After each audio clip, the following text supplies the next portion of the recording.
নমস্কার দর্শক, সংবাদ আবির্ভাবের গুরুত্বপূর্ণ সংবাদে আপনাদের সকলকে স্বাগত। আমরা প্রত্যেক দিনের মতন আজকেও একটি বিশেষ এবং গুরুত্বপূর্ণ সংবাদ আপনাদের সামনে তুলে ধরব। দর্শক, রাজ্য সরকারকে কলকাতা হাইকোর্ট কতবার যে তুলোধনা করেছে সেগুলো যদি আমরা গুনতে বসি তাহলে দেখবো 2011 সালের পর থেকে 2024 সাল পর্যন্ত এতবার তুলোধনা করেছে। তারপরেও কিন্তু রাজ্য সরকারের যিনি মাথায় বসে আছেন মুখ্যমন্ত্রী তথা পুলিশ মন্ত্রী, তিনি কিন্তু নির্লজ্জতার এত বড় উদাহরণ সারা পৃথিবীর ইতিহাসে মনে হয় আর কাউকে দেখতে পাওয়া যাবে না। এবং তার সাথে তার ভাইপো কিন্তু সমান তালে আছেন। পিসি ভাইপো যেখানে, দুর্নীতি সেখানে।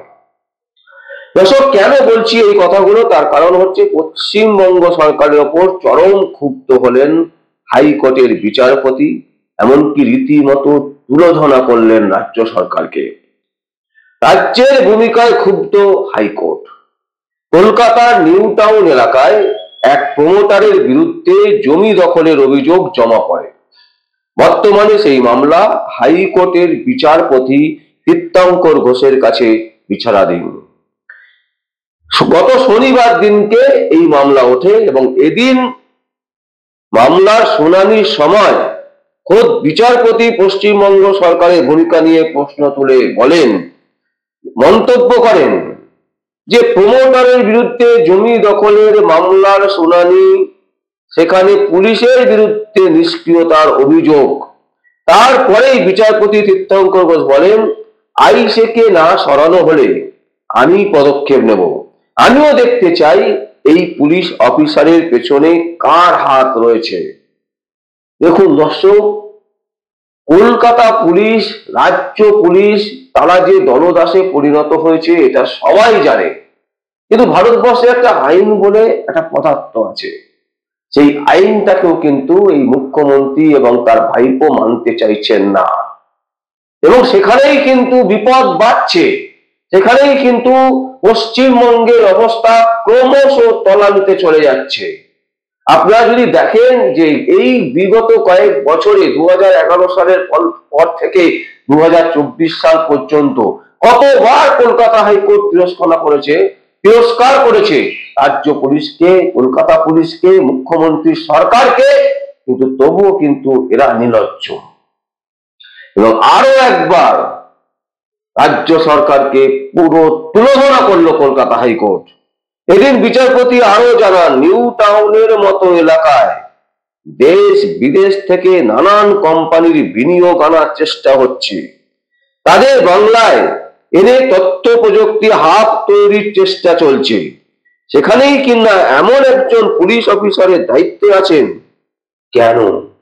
প্রশ্ন হচ্ছে, যিনি দুর্নীতিগ্রস্ত যে সমস্ত পুলিশ অফিসার আছেন তাদেরকে মমতা ব্যানার্জি রেখে দিচ্ছেন কেন? রাজ্য কি নিজেই নিজের সম্মান হানি করতে চায়?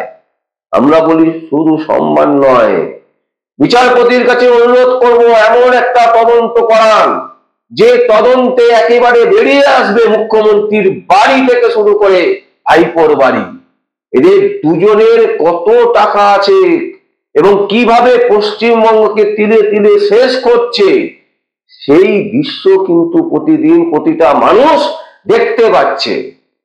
বিচারপতিরা তাদের একটা এখতিয়ার আছে, একটা নির্দিষ্ট বাঁধন আছে, সেই বাঁধনের বাইরে তারা যেতে পারবেন না। তার কারণ আইনের ঊর্ধ্বে কেউ নেই আমরা ভারতবর্ষে যারা বাস করি। তাই তিনি আইনি ভাবে বলছেন, আইনি পরিভাষায় যেটা বলা যায় সেইভাবেই কিন্তু তীর্থঙ্কর বাবু বলছেন বিচারপতি কলকাতা হাইকোর্টে। কিন্তু বিষয়টা এত সহজ নয়। মমতা ব্যানার্জি জানেন না তার দলের লোক কি করছে, তার পুলিশ কি করছে, তাহলে তো তিনি ব্যর্থ। তিনি ছেড়ে দিন, তিনি কেন পদ আগলে বসে আছেন? বাংলার সাধারণ মানুষের জীবন যাপনকে নষ্ট করে তুলছেন তিনি। তার যদি ক্ষমতা না থাকে, তিনি যদি এতটাই বোকা বাক্সের মতন হয়ে থাকেন যে তার নলেজে কিছু নেই, তার কোনো নলেজ নেই,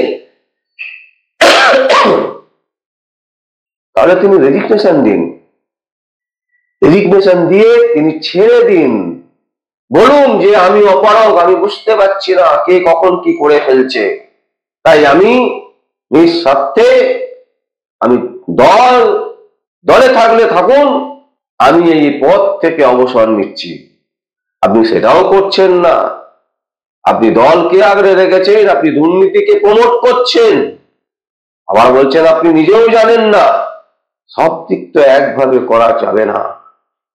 তাই আইনি ভাষায় তীর্থঙ্কর বাবু যেটা বলছেন সেটা যদি প্রমাণ হয়, তাহলে দেখা যাবে যে প্রমোটারের এত বড় সাহস, নিউ টাউনের মতন জায়গায় জমি দখল করে রেখেছে, সেই প্রমোটারের কাছ থেকে মমতা ব্যানার্জি এবং তার ভাইপোর নামটাই বেরোবে। সেই ধরনের তদন্ত করতে হবে, সেই ধরনের তদন্তের নির্দেশ দিতে হবে। আজকে আরজিকর কাণ্ড 4 মাস হয়ে গেল, সিবিআই কখনো হাত গুটিয়ে নিচ্ছে, কখনো বলছে এইবার একটা রিপোর্ট করে তৈরি করে জমা করবো। নানান রকমের টুইস্ট। এটা কি টুইস্ট খেলতে এসছে? সাধারণ মানুষ কি টুইস্ট খেলছে? সাধারণ মানুষ কি ফুটবল খেলছে যে আপনারা ফুটবল খেলা দেখাচ্ছেন? আমরা চাই সঠিক বিচার, আমরা চাই সাধারণ মানুষ চায় একটু খাবার, একটু থাকার জায়গা, একটু ভালোভাবে বাঁচতে। সেইটুকু দেওয়ার পর্যন্ত আপনাদের প্রয়োজন বোধ মনে হচ্ছে না। তাহলে কিসের সরকার? কোন রাজ্যে আমরা বাস করছি যেখানে দাঁড়িয়ে জমি দখল করে ফেলছে, পুলিশ তাকেই গার্ড দিচ্ছে, যে জমি দখল করছে তাকে পুলিশ পাহারা দিচ্ছে? এই হচ্ছে পশ্চিমবঙ্গের অবস্থা। আর গতকালকে আমরা যেটা দেখলাম যে জুনিয়র ডাক্তার রাস্তায় নেমেছে, তাদেরকে ধরে একেবারে যেন ডাকাত করে গেছে, তাদেরকে যেভাবে হোক ধরে অ্যারেস্ট করতে হবে, তাদেরকে ছিনিয়ে নিয়ে যেতে হবে, তাদেরকে এই রাস্তায় যেতে দেওয়া হবে না, ওই রাস্তায় যেতে দেওয়া হবে না। কেন? কিসের জন্য? কার অঙ্গুলি হেলনে এই কাজগুলো করা হচ্ছে? অভিষেক ব্যানার্জি না মমতা ব্যানার্জি? স্পষ্ট বার্তা দিতে হবে, প্রত্যেকটা মানুষকে বুঝতে হবে যে কিভাবে এনারা দুজন প্রতিদিন প্রতি মুহূর্তে সাধারণ মানুষকে ঠকাচ্ছে, সাধারণ মানুষের সাথে চিটিং করছে। আর সেই জিনিস যদি আমরা বুঝতে না পারি, তারা তো করবেই, কারণ তাদের কাজই হচ্ছে মানুষের সাথে ছলনা করা, মানুষকে চিটিংবাজি করে দমিয়ে রাখা, মানুষের টাকা লুট করা, এগুলো হচ্ছে তাদের কাজ। তাই তাদেরকে আটকাতে গেলে সাধারণ মানুষকে সংঘবদ্ধ হতে হবে। দর্শক, কলকাতা হাইকোর্ট যে বক্তব্যগুলো রেখেছেন, সেই বক্তব্যগুলো যদি ঠিকঠাক করে শোনা হয়, তাহলে বুঝতে হবে যে এই জিনিসের মাথা কে আছে, সেই দিকে কিন্তু অঙ্গুলি হেলন করছে। একেবারে স্পষ্টত বলছেন বিচারপতি, স্পষ্টত বলছেন যে বিচারপতি পশ্চিমবঙ্গ সরকারের ভূমিকা নিয়ে প্রশ্ন তুলে কড়া মন্তব্য করেছেন। বলছেন প্রমোটারের বিরুদ্ধে জমি দখলের মামলা শুনানি ছিল শনিবার, সেখানেই পুলিশের বিরুদ্ধে নিষ্ক্রিয়তার অভিযোগ ওঠে। তারপরেই বিচারপতি তীর্থঙ্কর ঘোষ বলেন, আইসিকে না সরানো হলে আমি পদক্ষেপ নেব, আমিও দেখতে চাই এই পুলিশ অফিসারের পেছনে কার হাত রয়েছে। একদম স্পষ্ট কথা। তা না হলে কি করে সাহস পায় যে তদন্তের নির্দেশ আছে অথচ তদন্ত করছে না? অসম্ভব ভয়ঙ্কর পরিস্থিতির মধ্যে দিয়ে আমরা যাচ্ছি। কলকাতা তথা পশ্চিমবঙ্গ কিন্তু একেবারে বলতে পারেন বারুদের ওপর শুয়ে আছে। একবার যদি ফাটে নিশ্চিহ্ন হয়ে যাবে। আমি আপনি কেউ বাঁচবো না। শুধুমাত্র গুটি কয়েক নেতার একটি তৃণমূল কংগ্রেসের যাদের কোটি কোটি টাকা আছে, তারা হয়তো বেঁচে পালিয়ে যেতে পারবেন, কিন্তু বাকি সবাই এই রকম একটা ঘটনা যেখানে কোর্ট তিরস্কার করছে, এতবার ধরে তিরস্কার করছে, এটা প্রথমবার নয়, এর আগে বহুবার হয়ে গেছে, গুণে শেষ করা যাবে না। তারপরেও নির্লজ্জতার উদাহরণ হিসাবে পশ্চিমবঙ্গ সরকারকে একটা অ্যাওয়ার্ড দেওয়া উচিত, নোবেল পুরস্কার দেওয়া উচিত। যে নোবেল পুরস্কার রবীন্দ্রনাথ ঠাকুর পেয়েছিলেন, ওই রকম একটা ওয়ার্ল্ড রেকর্ড একটা নোবেল পুরস্কার পশ্চিমবঙ্গ সরকারের হাতে তুলে দেওয়া উচিত। যে কত বড় নির্লজ্জ হতে পারে, পৃথিবীর সবচেয়ে বড় নির্লজ্জ সরকার, সেই সরকার হচ্ছে মুখ্যমন্ত্রী মমতা ব্যানার্জির নেতৃত্বে পশ্চিমবঙ্গে চলছে, তার জন্য সেরা উপহার। দর্শক, আমরা আপনাদের সামনে সংবাদ তুলে ধরলাম। যদি আপনাদের কোনো বক্তব্য থাকে, কোনো কমেন্ট থাকে, অবশ্যই আপনারা কমেন্ট বক্সে কমেন্ট করবেন। আর দেখতে থাকুন পরবর্তী সংবাদ আবির্ভাবে। আমার নাম বিশ্বজিৎ পাল, সংবাদ আবির্ভাবের জন্য।